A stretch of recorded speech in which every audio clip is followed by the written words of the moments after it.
শুভ সকাল, কেমন আছো সবাই? আজকে শুভ রথযাত্রা, সকলকে শুভেচ্ছা জানাই।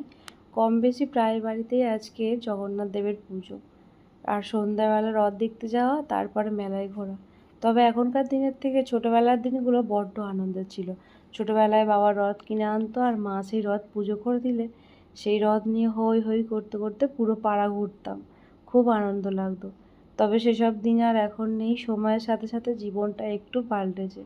বিয়ের 1 মাস পরে পুরীতে বেড়াতে গিয়েছিলাম, গিয়ে ওখান থেকে একটা জগন্নাথ দেবের মূর্তি নিয়ে এসেছিলাম। আর আজ যেহেতু জগন্নাথ দেবের পুজো, তাই একটু বাড়িঘর গুছিয়ে স্নান সেরে ঠাকুরঘরে চলে এসেছি পুজো দেবো বলে।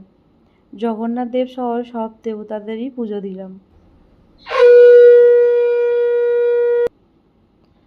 পুজো সেরে ফেললাম। জগন্নাথ দেবের কাছে একটাই প্রার্থনা, সকলের দিন আজকে ভালো কাটুক।